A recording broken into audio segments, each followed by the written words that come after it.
It's too much action going on up there. I did too. Did he say that? I did too. I mean, we can let them finish setting up the table. So I moved some. I One, two. Chairs around in the front so you all can talk and sit. They just don't want you to sit at the table and talk about the people's food. I understand. Yeah. We understand so that. Have that whole middle section. Precious, are we ready? One second. Are you guys all ready? Well, no, if they're still setting up the table. Yeah, we just don't want like a lot of people like. Because they can't It be looks cut. like It's like too much going on. Please, floor service, could we have you, Thank you. those of you doing tables, could you give us a moment? People those of you in the back or along the wall, if you have to talk, could you please exit the room? Please silence your phones. Please silence your phones, please.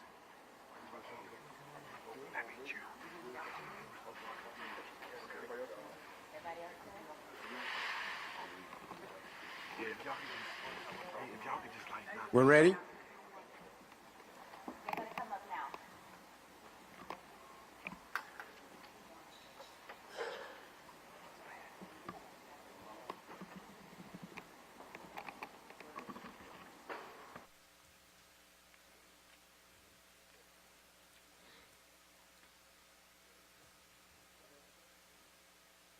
Ready? I am Bishop Tavis, T-A-V-I-S, Grant, G-R-A-N-T, the Acting National Executive Director of the Rainbow Push Coalition. We have now Congressman Jonathan Luther Jackson, 1st Congressional District of Illinois.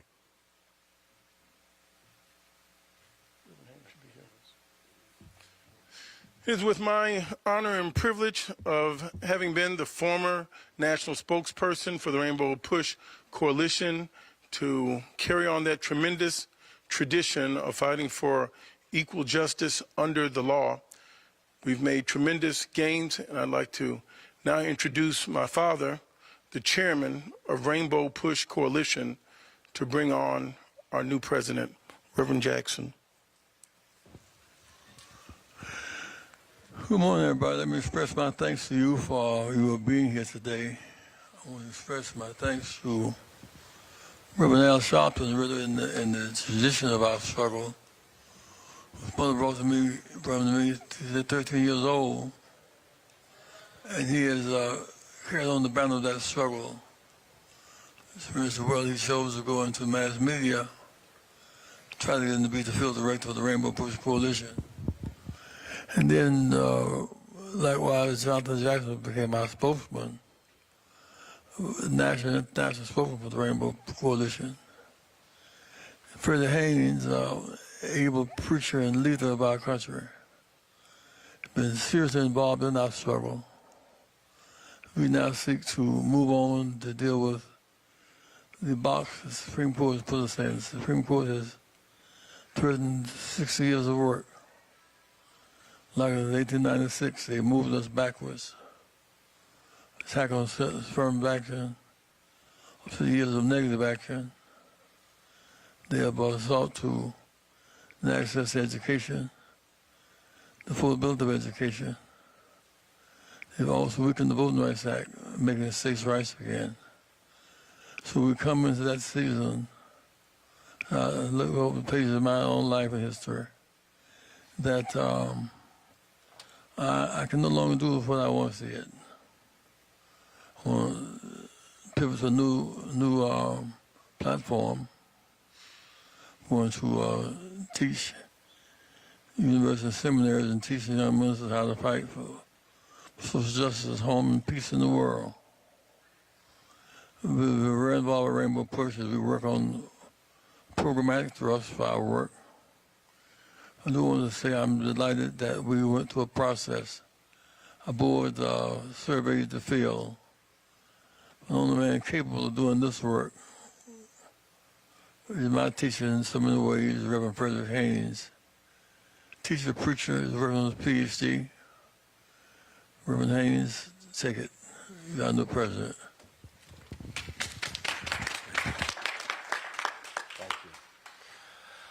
I am humbled and honored to receive this opportunity to stand on the shoulders of Reverend Jesse Jackson.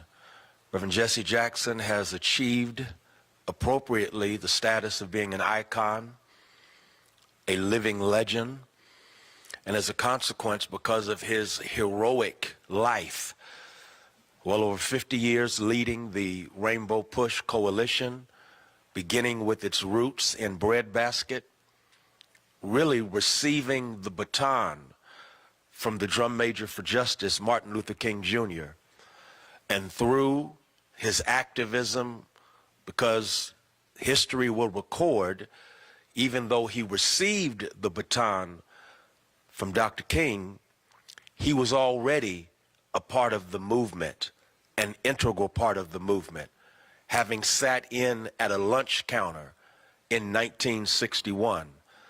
And so Jesse Jackson has been for us and continues to be for us a North Star for freedom and justice.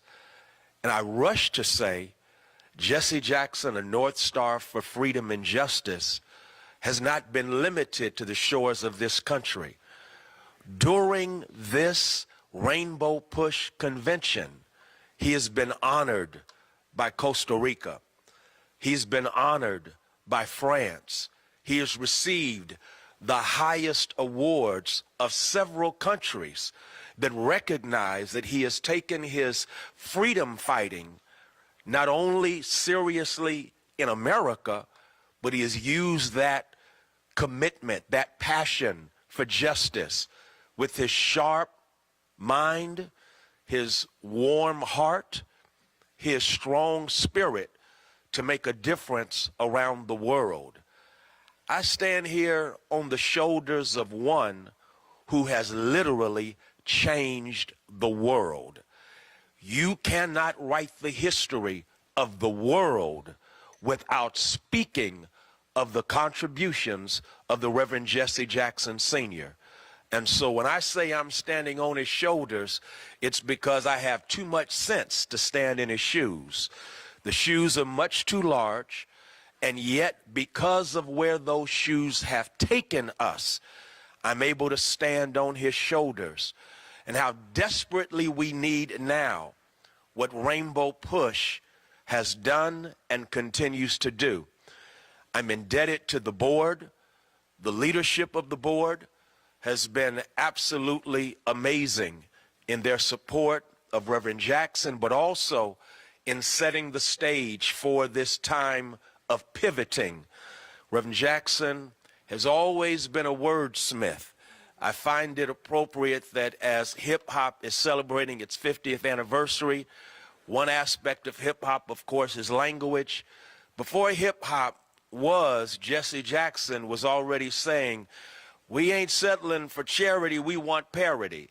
That's a bar right there. Jesse Jackson is hip-hop.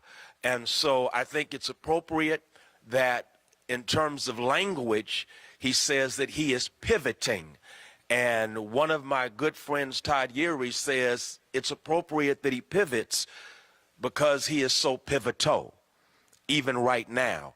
And so we stand on his shoulders. I thank the board for presiding over the pivot. I also want to give a special shout out to Reverend Jeanette Wilson, who is a long time leader in Rainbow Push. Her work remains significant. She's a wonderful friend, powerful sister, and I want to salute her before all of us. I also want to say thank you to Bishop Tavis Grant for his dynamic leadership and presiding over this time of pivot. He's done a sterling job, and for that we are grateful. Congressman Jonathan Jackson makes all of us proud, and every time we see him taking his activism to Congress, speaking up for us, again, we know that not only is the first district in good hands, but this nation is in good hands under his leadership. I want to say a special thank you, as I've already mentioned the board, but John Graves is standing here. John Graves has given amazing leadership to our CEF board, one of the great transformative boards for economic justice and advocacy. And so I want to thank him. I quickly say, as I conclude my remarks, that the mission and vision of Rainbow Push is needed in 2023 as much as it was needed in 1973. Sadly, the Supreme Court has declared war on justice and freedom with the recent decisions. And as Reverend Jackson has already said, the Supreme Court, therefore, has given us an agenda. I also quote Reverend Jackson by saying that we will continue as Rainbow Push to not only have an offense because of an agenda that advances where the nation needs to go, but at the same time we will have a defense protecting the rights that we have fought so hard to gain so that we can maintain them. The good news is that under Reverend Jesse Jackson, we have a rich history. The good news is that because he is pivoting and we all are standing on his shoulders, the future is going to be very fruitful. And so I thank you, Reverend Jesse Jackson, for teaching me. I have on my resume schools I've attended. I'm going to go ahead and add on my resume that I am a thank you, Lottie graduate of Jesse Jackson University because I'm standing on his shoulders.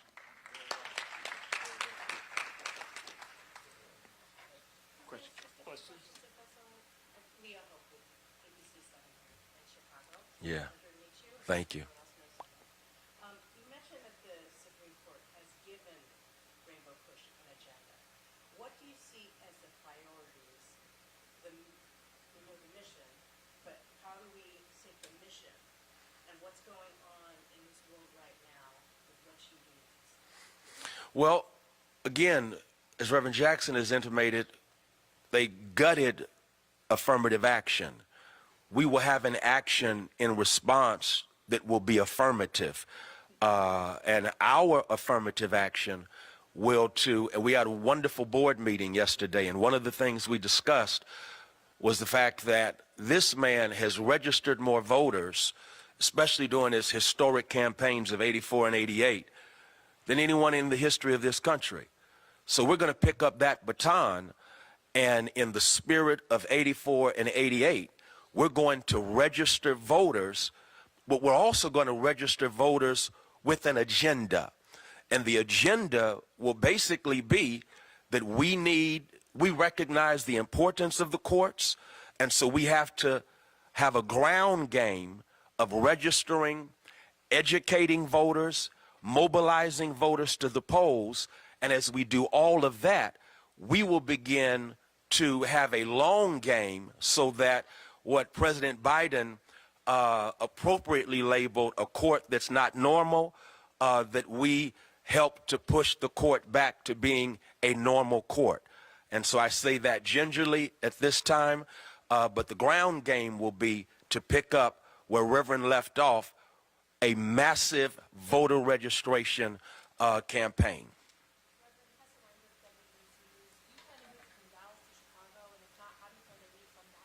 Well, we've had a wonderful conversation about the fact that Chicago and Rainbow Push have a rich history, and we are not going to break that up. Chicago will be the headquarters of Rainbow Push. I want to be real clear about that. If American Airlines can have a headquarters in one city and hubs in other cities, we need hubs in Texas, because I think everyone knows that we have a governor who is doing everything he can to attack diversity, equity, and inclusion. We need a hub in Texas. And so I can remain in Texas, but at the same time be in relationship with the headquarters. And of course, COVID taught us that you can do things on camera and the airlines still work between Chicago and Dallas. And so we will be here, but we're going to have hubs, not only in Dallas, Detroit, New York, Atlanta, Silicon Valley, through our satellite operations. So please know, Chicago is the place. For me, it's especially the place in the summer.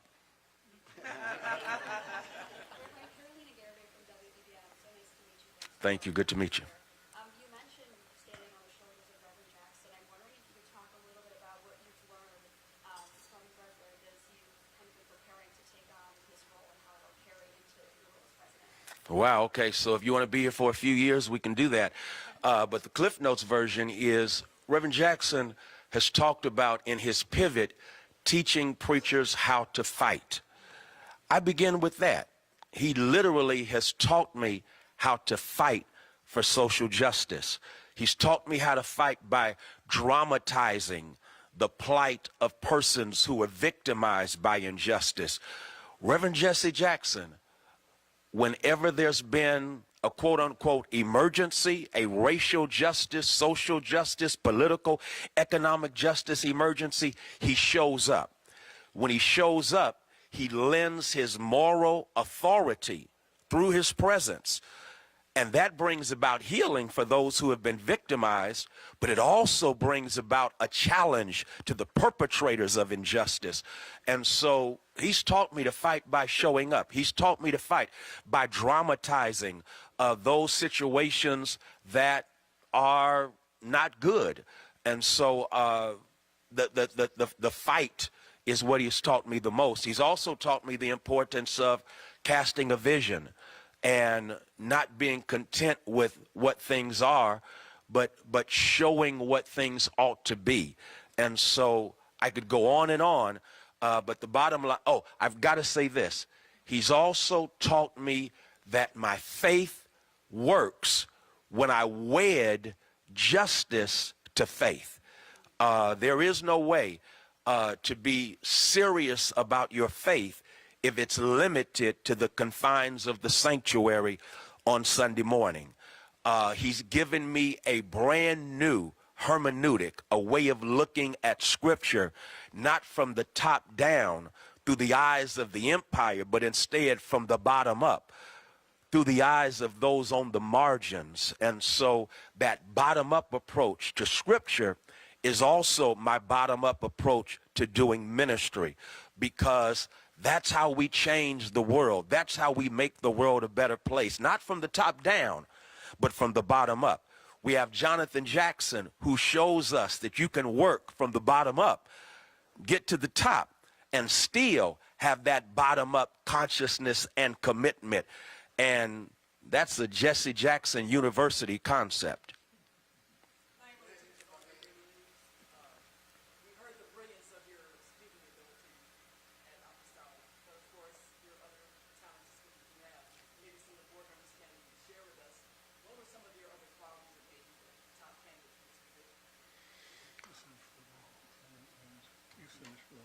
Wow, that's hard for me to answer. I'd have to go with whatever they thought about. Yeah, what'd you think about me, Doc? Yeah, that'd be good, because I don't know.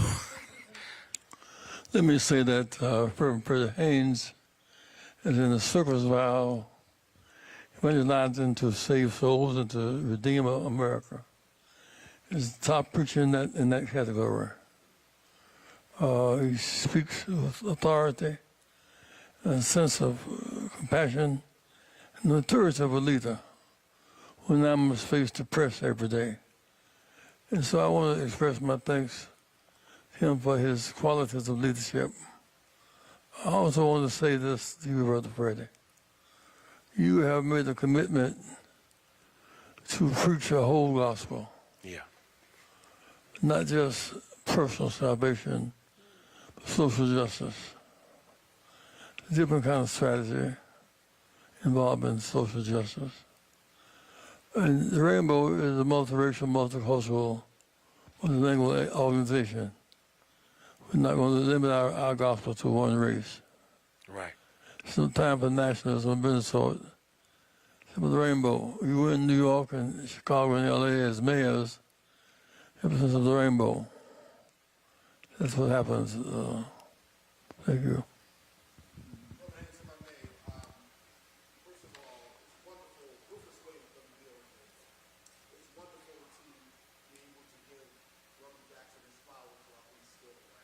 Right.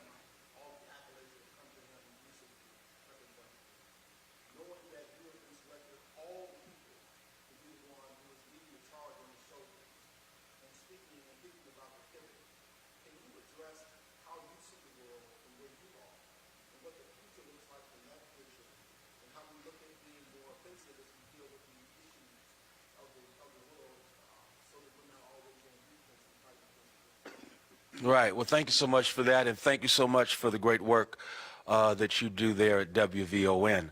I simply say that, and you said the world, and I can't help but begin with the fact that the world is on fire because of climate change. And on top of that, on the front lines, victimized by climate change because of environmental injustice and environmental racism, are the most vulnerable communities. And those communities are usually poor, black, brown, indigenous. Without question, we have to be on the front lines to ensure that people can drink unleaded water and afford leaded gas while pushing for a clean economy, a clean environment. We have to do that. At the same time, Reverend Jackson, and I'm going to keep referring to him because, again, I'm a graduate of that university, and Reverend Jackson has shown us the importance of economic justice. I never will forget attending the first Wall Street conference in New York, and he made this statement brilliantly comparing our freedom struggle to a symphony. And he spoke about the first movement as emancipation, the second movement as public accommodations, the third movement, voting rights, the fourth movement, which is going to be a long, hard struggle in a capitalistic country, is access to capital. And that fight is a long fight. I'll do a Jesse Jacksonism. We've attained civil rights, but not silver rights. And the fight for silver rights is a constant fight against greed, economic exploitation. It's the constant fight against those in power who exploit those who don't have power and enrich themselves in the process.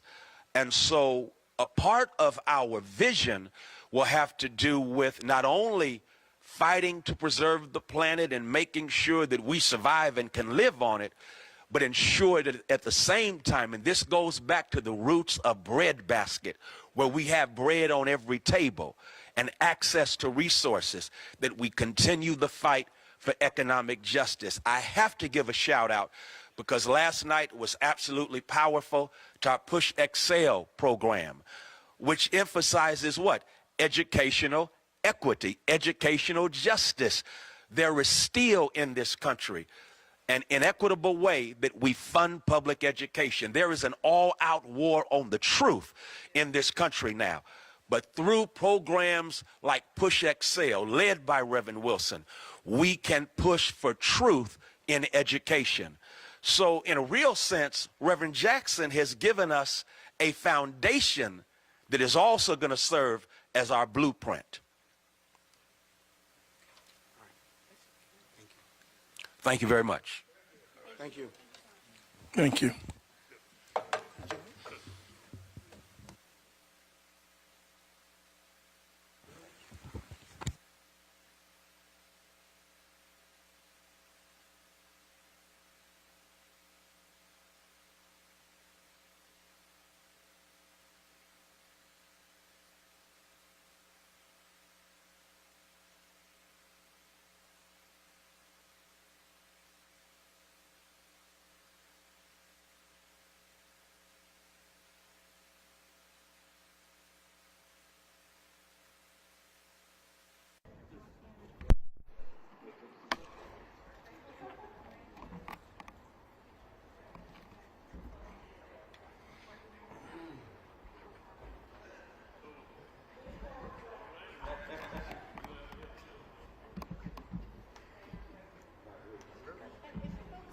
front of the camera. Right.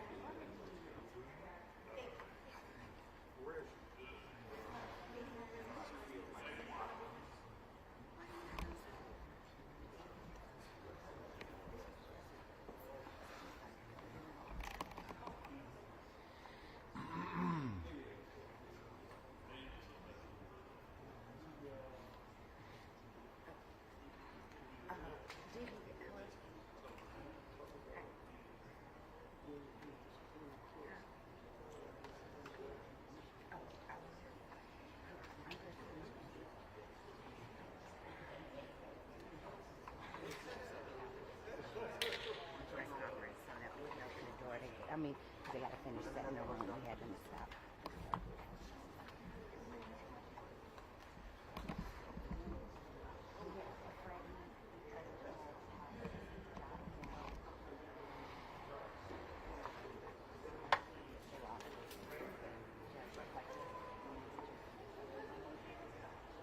Now, dibs on when Johnson shows up. The song continues. Oh, well, they still here. Oh, Oh, you good. You oh, okay.